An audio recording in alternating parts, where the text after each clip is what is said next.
Hello, everyone. This is the Kills Health live stream with Dr. Nelson. I am Dr. Nelson coming to you from Central Florida. Please put in the chat where you're watching from. And today we have a special person here. He's going to talk to us about anything we ask him. Please put in the questions, your questions for Kerry about Healing Humanity, the documentary, the community they have, and anything you want. All right. Let me go live on Instagram because I have to do that separately. And how are you doing today, Kerry? I'm doing amazing. I'm grateful to be here with you, Dr. Nelson. Doing wonderful. All right. And thank you very, very much for being here. A lot of people don't know what goes behind setting things up to do live stream. And I had a literally last minute cancellation. So I texted you and you said, fine, yeah, sure, I'll be there. I will never say no to Dr. Nelson or Dr. Kiltz. All righty. So let's start with this one. When is the documentary coming out? Oh, we just ran out of time. No, here's the great news. We're done. We're literally 100% done. We filmed the documentary. We edited the documentary. We did a test screening here at Montello Theater and at a separate theater. We then got some feedback from the test screening. We edited that feedback, and we now have that edit. And we are literally, it should be less than a week before we make an announcement. We have plans and all of this, but we spent almost 3 years working on this. And before we finalize the paperwork and get everything, the attorney is reviewing the paperwork is where we're at right now. So I'm so close to just want to say, you guys can watch it here and this is how it's all going to be. But it's very, very close. I think within a week, we'll make a big announcement. It's going to be out in theaters all over the world. And then it's going to be available for people to watch at home. And there's also going to be an option for if people can't pay for it. And eventually we want to have it just on YouTube and free for the whole world, because that was the plan all along, was to make it as accessible as possible for everyone. But I literally last night, I just watched the final version because we made a couple adjustments after our test screening here at the theater. So I'm excited for everyone to see it. All right.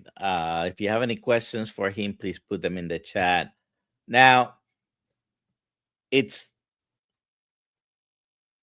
likely, let's say, nothing is final until it's really final and done, but it's very likely you're going to use a distribution method like our friend Dave Feldman is using and his company to distribute the cholesterol code. And for those that came in late and don't see it in the chat, I am hosting the screening for the cholesterol code in Central Florida, and Dr. Ovadia is going to be hosting it in St. Petersburg. I'm going to put in the chat, and please go there and buy your tickets. In order to go with the process, there is a certain amount of time and a certain amount of tickets that need to be sold. Otherwise, it may be canceled. So I don't want to do that. So I just put the link in the chat. That's so cool. I was going to say, Dr. Nelson, there's also a showing happening in Schaumburg, Illinois, that's hosted by Jenny Middich of the Cholesterol Code. And Jen and myself and Adam are going to attend that one. When is that one?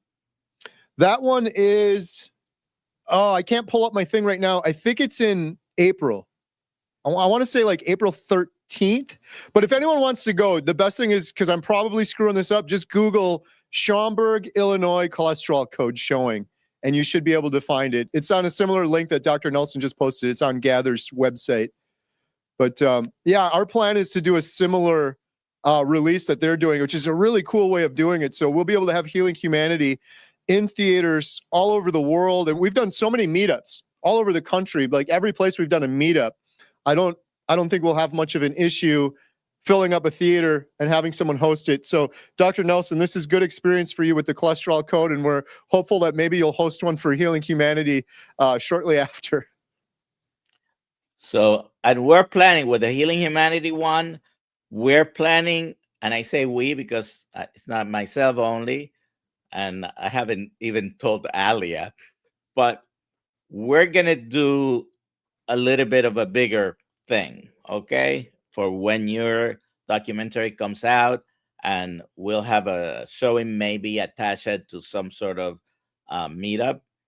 Yeah. So I'm hoping we can do a lot like that. It's the whole technology to do these showings on demand, like Cholesterol Code is doing in many of the theaters. It's really cool. We could actually do like a meetup ahead of time and then show the movie.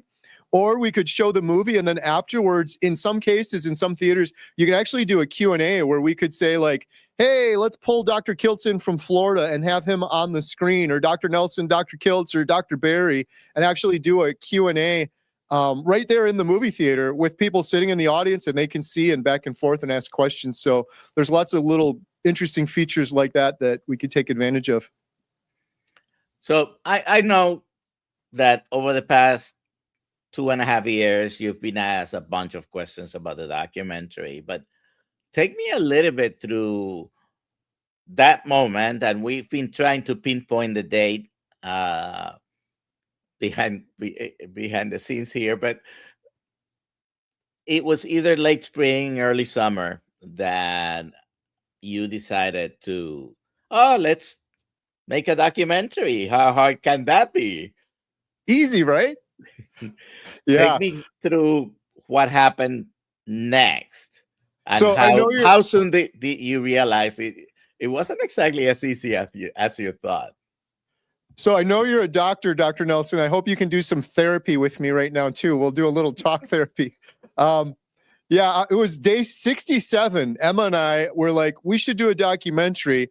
Exactly, like, how hard could that be? And honestly, this is what I was thinking, Dr. Nelson. Here's my phone. I'm like, these stories are so powerful. We're seeing incredible healing on YouTube, but why isn't there a documentary on Netflix or Amazon or HBO or one of these big streaming services? The stories are so powerful. I think the stories outweigh the medium. And so in my head, I'm like, I don't know, I'll just film it on my phone or something, but nobody's doing it. That was my thing. I'm like, and the reason I was excited about doing a documentary is because many, many years prior, I saw a documentary on Netflix called Fathead. And the guy that made it was, like you, Dr. Nelson, a stand-up comedian. And he knew nothing about doing documentaries. And he did it like with an old school almost camcorder, like a VHS camcorder. This thing was on Netflix though, but it was so strong because the doctors he had in it and the stories he had in it and the common sense, it was so powerful. So in my head, I was thinking of Fathead. Like we need a Fathead, which was for keto, but we need that for carnivore. And what I really was excited about was, I love movies, I love documentaries, but so many documentaries lately, it's all science. And you have to have the science. The science is important, but people get bored with science, with 2 hours of science, and they're zoning out. And I didn't find carnivore because I watched someone talk about the science of carnivore. I found carnivore because I saw an individual healing, and it was emotional, and it was raw, and it was powerful, it was real. And I'm like, that's what I want a documentary about. People that are healing, supported by experts and doctors, but the main spotlight is on the people and the individuals. So yeah, when I first announced it, I'm like, oh, how hard could that be? We'll just film it. And the crazy thing with that, Dr. Nelson, it's interesting you asked this because I recently rewatched that clip. It was me on my YouTube channel with my daughter, Emma, day 67. And when I said it, I had, I don't know, premonitions. Some of the things I said, it'd be really cool if we could get like, I don't know, like Dr. Barry, and maybe we find someone that's way overweight and we follow him for like a year. And then Emma was saying, maybe we find someone with, not just for weight, we find someone with type 2 diabetes or autoimmune disorders. So it's kind of crazy rewatching that 2.5 years later. And almost all of those things that we said, which were really naive, like, oh, yeah, we'll get Dr. Barry, we'll get Dr. Chafee, we'll get all these doctors. It's crazy to me. It all ended up happening. We'll find some guy and follow him for a year. We found Bill Knott and several other people as well. But most of what we mentioned in there happened. But yeah, it was long story, too short because I'm rambling now. It's way harder than I ever would have imagined. And I'm so thankful, grateful, blessed, relieved, taking a deep breath that we're done with the main documentary now, because it's one of the hardest things I think I've ever had to do my entire life. Definitely wouldn't have done it if I wasn't carnivore, I'll tell you that. So this has been, I believe, it has been an education for you, right? Because you've interviewed a lot of people and you've learned from a lot of people so many different things. Yeah. What is the biggest thing that you think you found out from one of those experts? What is the biggest thing that you learned from them? Yeah, that's a great question. The biggest thing I learned is that when you're interviewing someone, it has nothing to do with the questions you ask or talking, and everything to do with just listening. And I've really found that to be true. Some of the best moments we have in the documentary aren't because I asked some brilliant question. It was more so because I just shut up and allowed that person to be comfortable and share their truth. There's really been something I learned along this process was there's a yearning for these individuals to tell their truth. And Adam said early on, this is something that was really powerful for me. He's like, Kerry, this is bigger than us. And that took a big relief off of me. And it's not just like something we say, it's literally true. It's bigger than us. Like, we set up the cameras, we do all of that. But ultimately, when you hear Bill Knott's story or Jeff DeProsperous or Lynn or any one of the 60 interviews that we did, it's the stories that are so powerful that really stand out. And the other thing I learned early on, we consulted with several people that have done documentaries in the past. I've done a lot of video stuff with YouTube, but documentaries are completely different. But one person I talked to early on, Chad, his name's Chad. Chad, if you're watching, he told me one piece of advice that saved me so much. And that advice was, if you're doing an interview and the person is getting emotional or they're really getting into their story, never, ever, ever interrupt them. And that is a huge mistake I would have made that frankly could have ruined several very important parts of the documentary, because Bill got really emotional. He was one of the first people we interviewed. And I just wanted to move the microphone, get up and go give him a hug and stop the whole thing. Because I'm like, he's crying. I'm just sitting here like a jerk staring at him while he's crying. Like, this is brutal. It's so hard to do. But in retrospect, Bill needed to do that. That was like therapeutic for him. Get this off his chest, like tell his story. And if I would have interrupted it, it would have stolen that from the audience. I think it would have stolen it from Bill. But that happened several more times. This is like turned into a really quite emotional documentary. Several of the stories have just been really powerful that way, where it's the hardest thing in the world. Just sit there and stare at someone while they're kind of breaking down. But that was some advice I got early on that really, really helped. And I've seen some of the previews you've shown, different versions. Haven't had the chance to watch the whole thing. I will as soon as it comes out. But I think it's going to be powerful already. I think, and it's because you're not there trying to explain how, ketones go up and how you're documenting the stories. You're concentrating on the stories, and hopefully that impacts other people that can identify with that particular person that they're going to be watching at the moment. Yeah, absolutely. And just to your earlier question, that was one thing that's been so hard about this entire process. And advice someone gave me earlier on, and that advice is you can't please everyone. So we said from the beginning, and we stuck to it, this documentary is, the spotlight is on people supported by science and experts. We got 9 incredible doctors and experts in the documentary. So there's science and there's experts in there, but the main focus is the stories. But there's going to be people that watch this and they're like, yeah, but what about fiber, or what's happening to the ketones in the body on carnivore versus keto? And there's no way you can answer all of those questions in a 2-hour documentary. That's been the hardest part for us, is finding the balance of the story's mainstay supported with some of the science. But I'm really happy with what it came out as, because we learned when we did the test screening, it's achieving what we wanted. But the goal isn't to have someone watch this and be like, all right, I'm going to go immediately start carnivore right now, and I'm going to fix my metabolic health right now. The goal is for them to ask more questions and do their own research. On my YouTube channel, that's been one thing that always scared me. From time to time, I'd get people that are like, that's it, I'm doing carnivore. I'm like, no, like, I want you to, but do your research first. Like, really dig in there, because carnivore isn't just about eating animal products. There's nuance to it, and you can really screw yourself up if you don't know what you're doing getting into it. So that's really the goal, is to inspire people to want to ask more questions and then do more research. And then later have the series where we can really dig into some of those topics more, like heart disease. We talk about heart disease in the documentary. We've got Dr. Ovadia in the documentary to support it.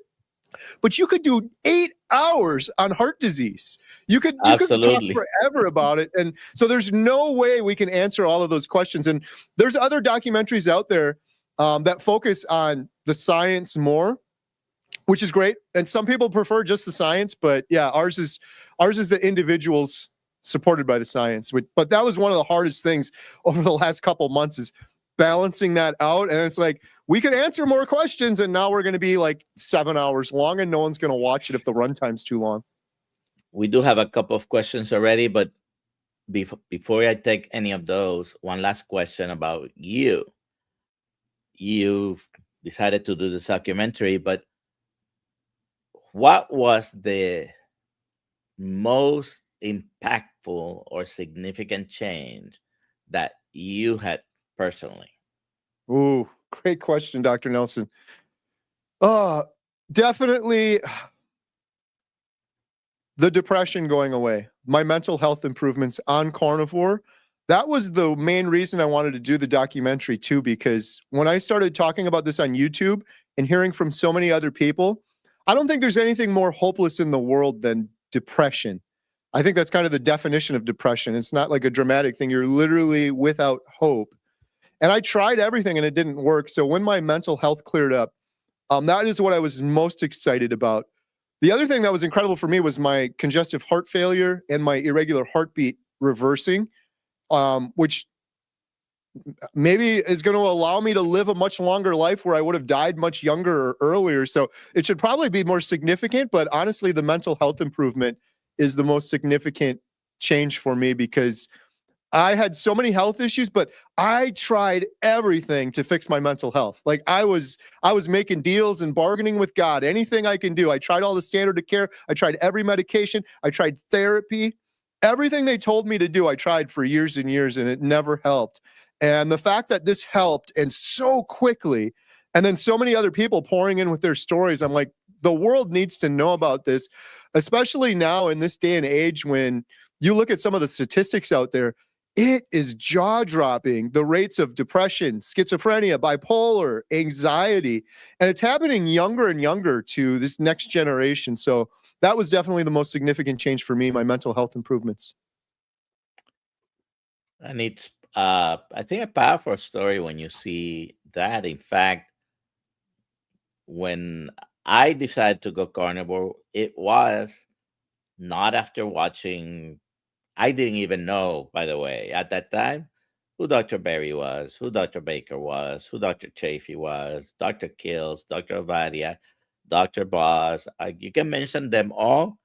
I didn't learn absolutely anything from them yet because I wasn't watching them. It was you interviewing someone whose major changes were twofold. One of them, yes, there has been some weight loss, and the other one, deep depression lifting. And I always think that that's a very powerful thing, because when someone feels hopeless, and I've been around probably since the age of 5, I've known about suicide, because someone, we used to go to church together. I was just a child, he was an adult, but it was someone I knew, and there was suicide there. And at the time, I didn't understand. As a physician, I can try to relate. When you lose hope, it is painful. Literally, depression hurts. Mm. And now, I once I found this, I jumped right into it. However, I had been doing a very strict low carb diet for about 6 months, and I had done, I've known about Dr. Atkins diets for 35, 40 years probably, but um, I was doing at the time, and I just jumped into it. I've never had the keto flu.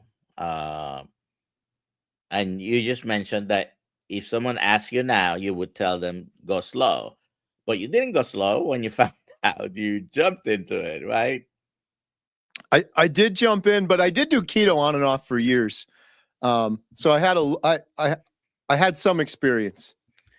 All right. So this is just a comment, and then we're going to take a couple of questions. Hello from West Virginia. Jeff's wife is saying the most overweight state in the U.S. Maha bill was just passed by state legislature. I am really hoping local doctors are forced to get CEU in nutrition.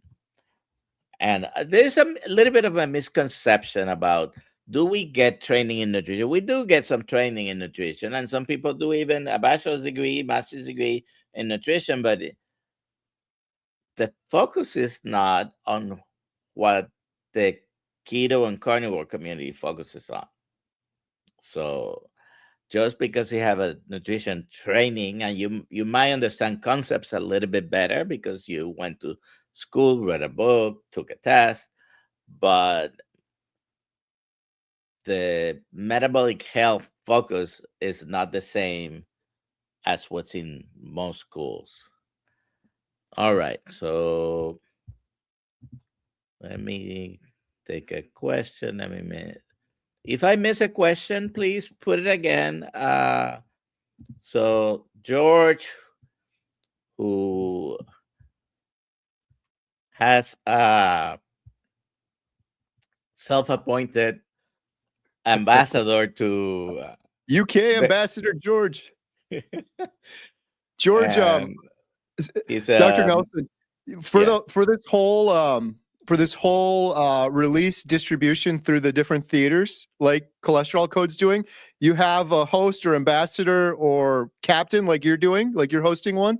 And I don't want to elect George, but if George is interested, George is incredible. George is like so gung-ho. I'm like, George, you should be the Healing Humanity ambassador of ambassadors. Like you're leading the team. Like I bet you if we left it to George, we would be in every theater in the world in short order. Well, he's about to organize this for you. He's asking, can we have teams of volunteers to represent us in the theater lobbies for questions and answers?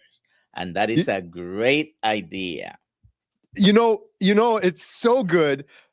Just real quick. So I mentioned Dr. Nelson. For those that don't know, we did a test screening here at Montello Theater and then at another movie theater to the general public. Like we bribed these people. We paid them $15 to come in blind. We did newspaper ads. These weren't my carnivore audience. We hid it from the carnivore audience. We did a newspaper ad. People came in. These people were clueless. Many of them are like, I don't know what I'm here to watch. I just want the $15. And long story short, we allotted a 15-minute Q&A after the documentary played right above my head. Went on for 2.5 hours. We had to ask people to leave. We're like, we got a movie started. We got to go. Dr. Nelson, it was fun. You joined me on the Thursday night, and we give you all the hard questions because I can't answer these, right? I'm learning as I go. But at this Q&A, I could answer them because these people were so new to carnivore. They were asking the most basic of questions. They were good questions. Well, just like, what about chicken? Can I eat chicken? Things like that. So the fact that we got that many questions from the general public means we're definitely going to get a lot more when we do more showings, which is what we want. The one and only Nicole, hi Nicole, is asking, is Dr. Nelson a carnivore Uncle Fester? That's not nice.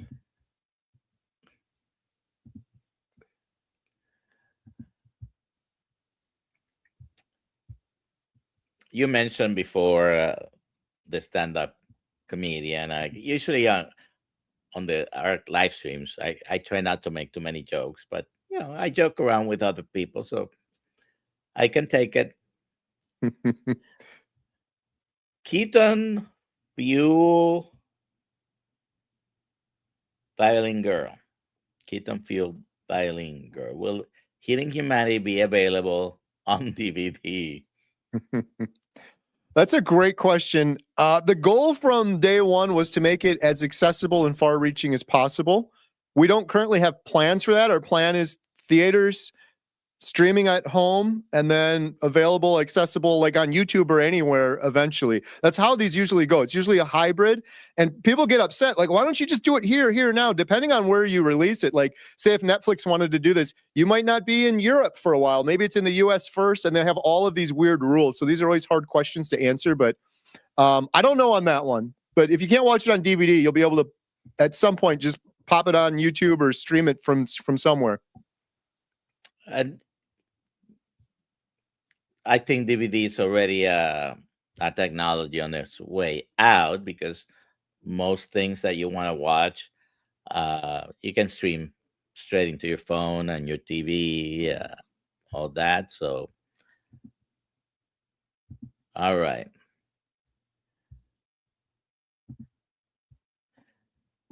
Larry Bryan is asking, Kerry, when you're finished and the documentary's out, will you make another one or do the stories you have been talking about?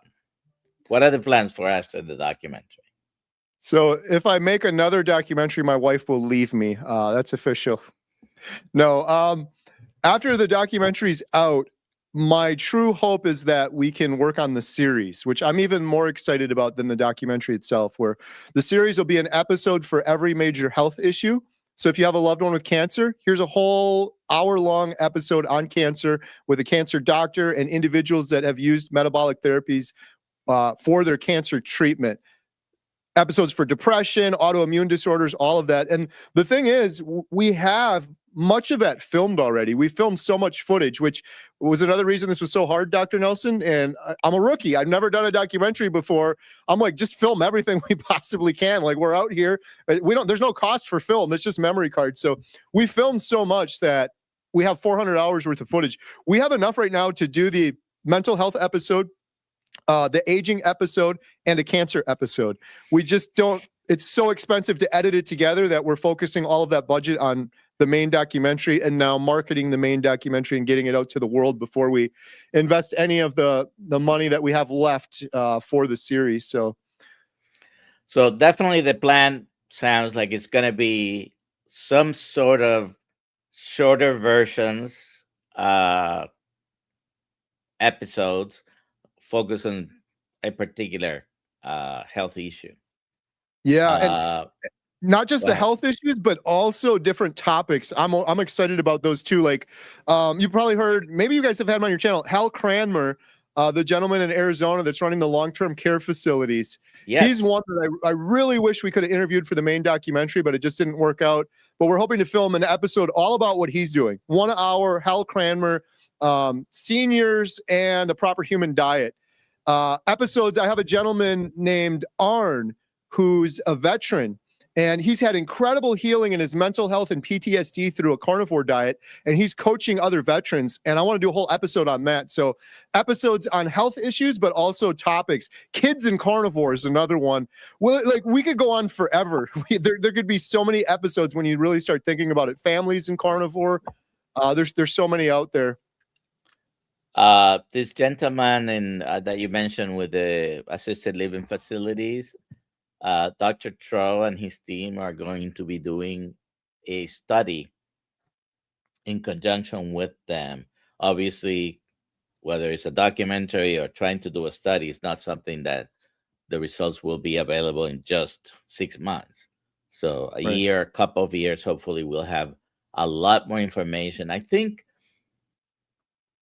the internet and the social media, even though it can be risky and have its negatives, unfortunately, uh, it has helped and it will continue to help to spread the word on these things. What do you think? Yeah, absolutely. Like that stuff with Hal Cranmer should be front page news. There's a couple YouTube videos out there about it, but there's literally people, they go to those long-term care facilities. That's their final home. And that's it for the majority of people, but not the people that are going to Hal Cranmer's. They're literally getting sent home. There's a couple individuals Adam and I have already talked to that we could film. One guy went back home and he's surfing now. So the fact that this isn't front page news, I'm not going to shut up about it. We're going to make it front page news. We're going to just keep talking about it because there's so many people out there that they would be doing this if they knew, or at least if they had it as a tool in their toolbox. Are you a physician, Kerry? No, I just play one on TV. So the point being, you don't have to be a physician to bring to light the changes that can happen when you change your diet and use a proper human diet, right? Right. Susan Hogg, carnivore and autoimmune diseases discuss. Thank you. You have already interviewed a lot of people, maybe not as many as Dave Mack, but a lot of people, right? Have you interviewed people who have put in remission lupus? Yeah. Rheumatoid arthritis? Oh, yeah. Multiple sclerosis? Yes. Several. And I can go down the list. I know the answer, of course, because you've interviewed many, we've interviewed many here. Autoimmune, and I'm doing some deep dives on those as well. Definitely improvement. I met someone, without making a long story too long, but the last person that I met with multiple sclerosis, she's had incredible improvement in just 2 weeks. Went back to the gym, which she had not been able to do because of fatigue, which is a major symptom of multiple sclerosis. I'm going to leave it there, but I just wanted to add one thing. I'm not a doctor, but autoimmune disease, like multiple sclerosis, we could do a whole video on this. It's, again, I'm not a doctor, but the thought that autoimmune disease is the body attacking itself is just something I can't wrap my brain around, because I don't know any other instance where the immune system is attacking itself. Here's the thing with autoimmune, when people ask me, or multiple sclerosis in particular, the mainstream, like I think if I went to a mainstream doctor, they'd say, it doesn't matter that all of these people that Dave Mack interviewed, Diane Ladd, people I've interviewed, have found healing for multiple sclerosis on carnivore. It's anecdotal and there's no long-term studies. That, to me, Dr. Nelson, is crazy, because what we're suggesting is not some medication or some crazy thing. It's like, maybe you should just try eating a proper human diet. Try it for 30 days.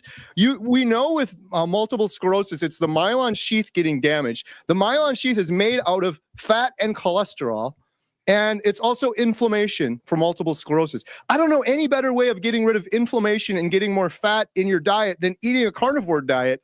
For me, it just blows my mind that there's people out there suffering with MS, lesions on their brain, mobility issues, and many of them, because of their doctors, they'll say, I can't try carnivore. That's just anecdotal. There's no science, but it's like, we're just suggesting eat a proper human diet. It's an elimination diet. See what happens. I know if I was diagnosed with MS, I would want to try everything I possibly could. And if there was something that was just natural I could try, maybe just give it 30 days and see 60 days.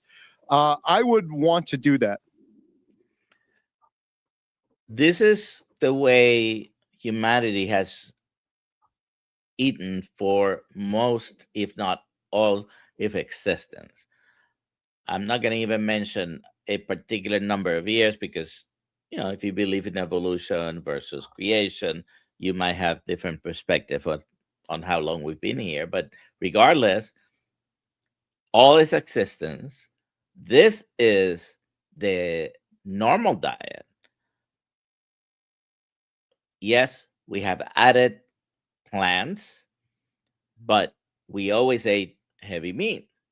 So being a vegan, which is a term only from the past 50 years or less, didn't exist before. And even though there is some historical evidence, there were people who didn't eat animals, vegetarians, they still had eggs and dairy and other sources of some of the vitamins that they need that it doesn't exist in plants. Regarding autoimmune, without getting into a class here, autoimmune issues, it is a little bit of a misnomer. Yes, the body is attacking some tissues of our own body, but it's because antigens that came into your body, and 99%, 99.99999% of those antigens were from plants, not from eating red meat, by the way. Right. Plants. They snuck in, your body's trying to get rid of them, and they look so much like some of the tissues in our body that our body then starts attacking those. But it's not that it's intentionally trying to attack the our own body. It's just what's called molecular or cellular mimicry. All righty. Just a comment on this DJ Magic Man. It'd be a great idea to interview some of house tenants that have healed and what they're doing with their newfound life. Yeah, that's the plan. And like I said, Adam's already lined up a couple, but there's one gentleman in particular. He's literally surfing. I'm like, wouldn't that be so cool to show the before in the home, and now he's out there surfing on the beach and get some footage of that and share his words and his story. So that's the goal. That's the long-term goal. Do you have a clear plan on how these follow-up episodes or stories are gonna come out? Yes and no. We have it all outlined. Like, I literally have an outline for every major health issue and who will be in it and where we have some holes that we have to fill in and do some more interviews. The big unknown is honestly just the budget and the money. That's been the other hardest part about all of this. People have no idea how expensive it is. And I'm the cheapest person in the world. Like, everything that Adam and I have done has been incredibly diligent and frugal. Like, we filmed Dr. Barry with me and Adam. Other documentaries, like the animal documentary, for example, I heard they had like 30 people doing an interview. There's a sound guy, there's an electrician, there's the grip, there's a guy with the headphones on, and it's like me and Adam. So that's been the biggest part, is the budget. So that's the biggest barrier. If we had unlimited budget, we'd be done with several episodes of the series right now. It's just a matter of editing them together. And our editor, John, is focused on the documentary. Well, he's just about done with it now, but the budget to give to John isn't there at this point, because now that the documentary is done, we have a little bit of budget left in the bank, and we either put it towards the series, we'll have nothing for the marketing of the movie. That's the most expensive part with any documentary or any movie, is marketing it. We haven't even hit the expensive part yet. That's the worst part of it. Like, you could have the greatest film in the world. We could have had Martin Scorsese direct Healing Humanity. Could be the greatest thing ever created.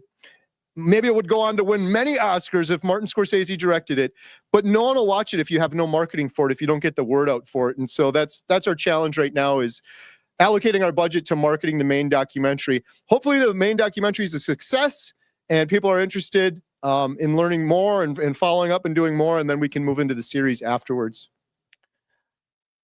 At Faith Focused Food Freedom, this is Karen from Lakeland, Florida. She's asking, how were you first introduced to carnivore? what was your initial reaction to hearing about it? Yeah. I was first introduced to carnivore through my hero, Dante Ferrigno, who was sharing his individual story. Just real quick, my wife and I were watching YouTube. I saw this video of this huge guy. He reminded me of myself, depression, IBS, arthritis. He had many of the same health issues I had. And he said, I'm going to eat this meat-only diet and see what happens. And I'm like, this guy's insane. This is crazy. But in my head, because I knew about keto through that documentary I mentioned earlier, I'm like, this will work. He's just talking about a strict keto diet, but it's insane. You can't eat meat. You're going to get bored. It's going to be expensive. I'll clog my arteries. I have heart disease. So I went on and I did a bunch more research after watching Dante. But my initial reaction was, this is crazy. Long story, way too long. Then my wife and I fast forwarded and we saw that video was 2 years old from Dante. We watched his most recent video, complete transformation. And I'm not just talking about weight loss. You could see him glowing, full of joy and happiness. And that was what really convinced me.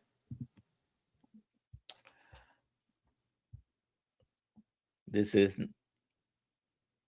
not exactly a question, but well, I don't know if he's asking if you are using AI for marketing or suggesting that you use AI for marketing. But yeah, we're trying to kind of steer clear of AI. There was some temptation along doing the documentary just for getting like B-roll shots. For example, say you need a shot of a grocery store, very expensive to get a permission to go film in a grocery store, and you could use AI for something like that. But we chose early on to keep AI out of it, and so everything that we filmed in the documentary, all the voices, all of the video is 100% real. I don't know about using it for marketing. We have tinkered with it a little bit for like promotion stuff, language, like how to phrase stuff. But yeah, I'm not sure on that one. Okay. As you have gone along this ride, have you found when you're actually telling people and objections come up, what is the most common one? Usually it is cholesterol. You're going to have a heart attack. I've had so many people say to me after they learned I was starting carnivore, just wait. I want to see what your cholesterol numbers are after you have your blood work done. That's usually the big one. My argument back to that, supported in large part by Dr. Nelson and some things I've learned from you, also from what I've learned from Dr. Ovadia as well, is it's crazy to me that is the first thought. That was mine too, so I get it. But that's the first thought for everyone is cholesterol, when there's literally like, 10, 11 other things that are more indicative of potentially having heart disease. So having poor metabolic health, insulin resistance, inflammation, being pre-diabetic. There's so many other things that are going to cause you to be more likely to have heart disease versus having high cholesterol numbers. The biggest thing I learned from Dr. Ovadia too was heart disease is from insulin resistance and inflammation. And I don't know of any way better in the world other than fasting to get rid of insulin resistance and inflammation than eating a carnivore diet. Unless you're fasting, there's no better way to do it. So I'm not worried about those things. And I think we've been misled so much on so many things, in particular, heart disease, going back to the days of Ansel Keys. And people keep parroting the same thing. It hasn't been true for decades, but there's still that dogma out there, and it's hard for people to wrap their brain around it. And there are still a lot of people defending that, not, having a hard time believing that what they have known now for all their lives is actually not true. Yeah. That's one that blows my mind too, is it's like, sadly, I have a lot of loved ones that have died. My uncle died of a massive heart attack. My grandfather's stroke. None of them were eating a carnivore diet. They were eating the standard American diet. And when I look back at their lives, they both had an incredible amount of inflammation and I'm sure insulin resistance. They were eating standard American diet. They were overweight. They definitely weren't eating a carnivore diet. Interesting too, like we interviewed so many people for the documentary. One person we interviewed, one of my favorites, she's just amazing, G Brown, Hanging with the Browns, G and Frederick. And G said to me in the documentary, she said, Kerry, people keep telling me I'm going to die of a heart attack. And I tell them, give me a contract that says I will get 10 more years on carnivore and then I'm going to die on year 10. Or you can go back to the standard American diet. She's like, I will sign that contract. I won't even blink an eye. I'm not even going to think about it for a second. I feel so much better eating a proper human diet. I don't want to go back to what I was doing before. So I thought that was an interesting perspective on it as well. Because I'm like, yeah, I'm pretty much the same way. But for me, every one of my measurements for my heart has drastically improved. I guess if you look at only the LDL cholesterol, then some people would argue it didn't. But my CAC score is 0. My advanced lipid panel showed the good particles instead of the bad particles. And my congestive heart failure reversed. Like my heart echo, I had 50 measurements on my heart echo before carnivore, 50 measurements after. Nearly every single one of them improved. The stroke volume of my heart, the thickness of the wall of my heart, the size of my heart, all of those metrics improved on carnivore. So I know I'm just an anecdote, but yeah, we've been so misled. The biggest thing that makes me mad about all of that, Dr. Nelson, I think I've talked to you about this before, but I was on statins for I think almost 15 years, and who knows if the side effects I had were from the statins or the other 10 or 15 medications I was on. But I had muscle aches, I had brain fog, I had memory issues, which are a lot of the reported side effects of statins. But I could have had a CAC scan for $50 done. And if I would have had that 15 years ago, I would have been like, I'm not going to take the statin right now. Maybe I'll get another CAC scan in a couple of years and see how I'm doing. But my doctors never, you're one of the doctors, Dr. Ovedi is one of the doctors, talks about CAC scans, talk about advanced lipid panels, talk about insulin resistance and inflammation. But none of my doctors ever talked about that. My doctors only said, here's a statin for you. Here's some medication. Here's some flecainide. Here's some metoprolol. Here's some more medication for your heart you can go on. All righty. Questions, please put them in the chat. If I have missed any questions, please do it again. Oh, I have our friend Dr. Ana Rosa watching. Hello, Ana. Dr. Ana. And she's on Instagram, so I can't show the comment, but let's do an imaging episode she's suggesting for the follow-up. Yeah. Episodes. Oh, that's great. There's so many we could do. I was thinking about, I had Dr. Sean O'Mara on my channel, and he talks about visceral fat and getting imaging of your visceral fat, things like that. There's so many. Kids and carnivore is a big one that I really want to jump into, because so many people we interviewed in the documentary, well, not so many, but several of them had children that are eating a proper human diet and just absolutely thriving. And that makes me happy, because when I found healing, I'm like, I'm good. I'm a grown man. Like, I could just move on. But then I look at my kids and the next generation coming up, and they're eating a lot worse than I was. You know, it's like, where are they going to be when they get to the point that I was my sickest? I don't know if they keep on this path that they're on. Oh, right. What do you think about the changes that we've been experiencing here in the United States in the food guidelines? Yeah. I think what we're seeing in the United States is incredible on one hand, but it's only going to do so much, because I believe that it's up to the individual to want to change. We can change the guidelines and the recommendations in the food pyramid.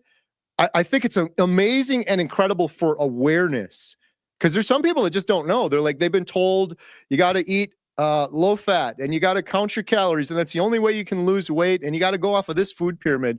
So I think it's great for awareness, but ultimately it's up to the individual to decide. It would be incredible if more changes came about in terms of what's actually being fed to our children at schools. Because that's one hard thing I've talked to a lot of parents about. They're like, I want to feed my kid a proper human diet or feed them better, and they go to school. And some kids go to school and they get multiple meals there, and most of those are horrifying. It's just like processed garbage. It's crazy. One other change I would love to see in the future is, I don't tinker around with politics or anything like that too much. I really don't know. I don't have enough energy to focus on that stuff. I try to focus on what I have control over, but it seems like there's a lot of government subsidies for like corn, for example. If you look at corn, you have high fructose corn syrup, which in Wisconsin, if I fly my drone up, it's just endless cornfields. And when I see that, when I'm flying my drone, I'm just imagining a lot of that's going to processed foods, high fructose corn syrup into the processed foods. And a lot of that's getting subsidized. And then meanwhile, I look at my neighbor who's right down the road from me. He's a 6th-generation farmer. He does regenerative farming. The cows are natural on natural grass. Grass-fed, grass-finished. It's the most, you drive by, there's birds flying through there, squirrels, cows. It's like the most natural thing in the world. But this guy, my neighbor, he's barely getting by. Like, I doubt he makes minimum wage. He works a full-time factory job just to pay the bills. But he's so passionate. Dr. Nelson, I went to church with him for years. Never said a word. Like, he was always so quiet. And one day I went to his house to buy some meat from him. They opened up a farm store. And I said, can I interview for YouTube? He just lit up. Anything talking about farming, that's his passion. And but he's making pennies on the dollar. So if we could have future changes, like with the government or subsidizing things, give that corn money to these farmers that are feeding us the proper human diet.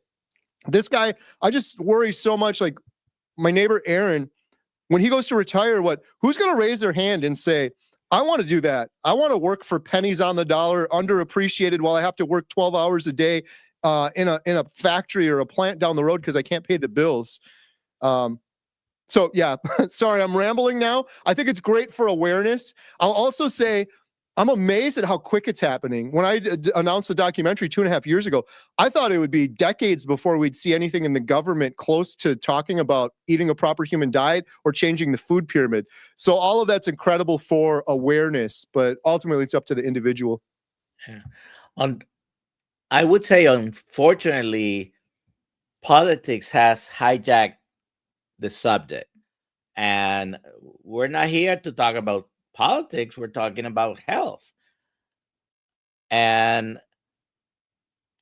if you remember the 70s, or at least go back and study this, the early 70s, mid 70s, farmers were starving, having problems with growing their crops, and the government started subsidizing.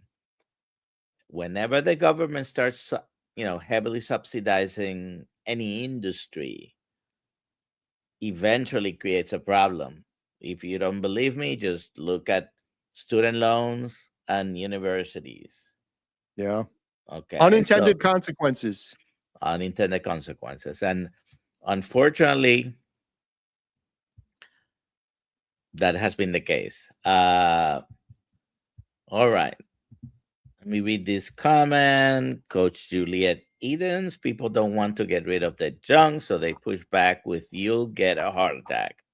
It's just a defense mechanism for them, even if they see us losing weight, looking healthy, and off meds. Yeah. And by the way, Dr. Anna Gratitude came into the YouTube. She just made a comment here, and I can't find it right now, but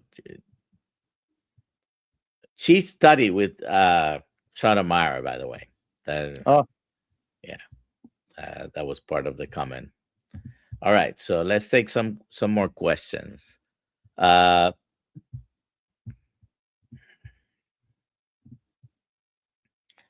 TKH 22.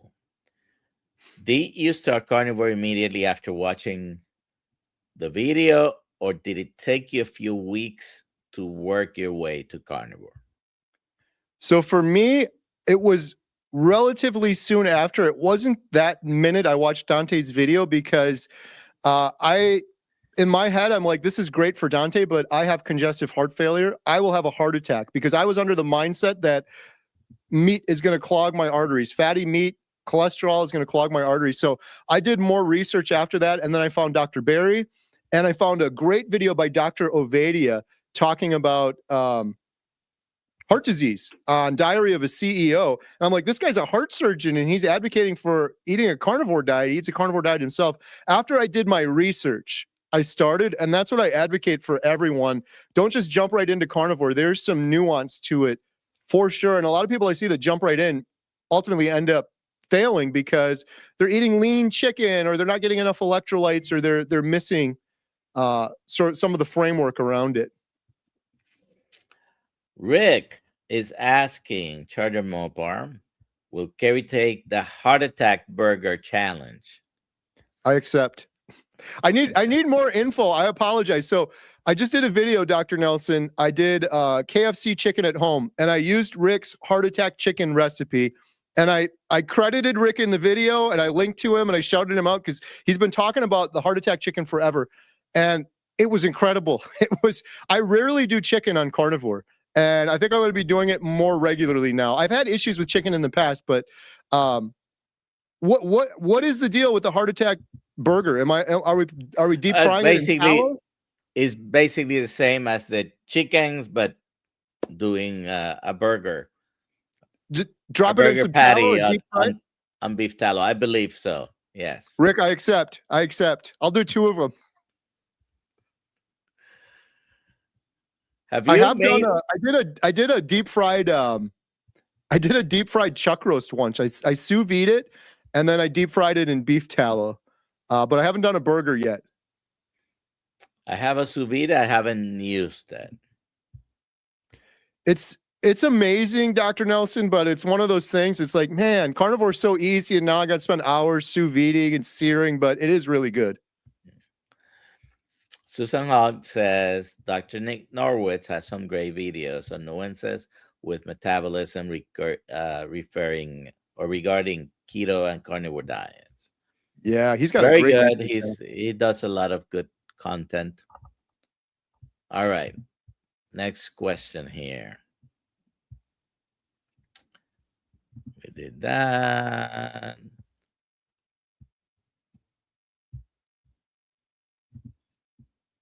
All right. Uncle Charlie asks, some people say sugar does not feed all kinds of tumors. Is that true or false? The sugar feed all tumors. What have you learned?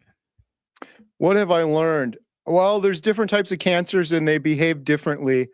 I don't get into the nuance of all of that. When I ever get a cancer question, I always suggest go check out Professor Thomas Seyfried. You can actually email him, tell him the type of cancer you have. He'll send you a packet of information. But if it were me, if I had a tumor, any type of tumor, I would still be doing a carnivore diet. And it's not because I'm doing a documentary and I'm biased. It's because I believe I believe cancer, from what I've learned, feeds on glucose and glutamine.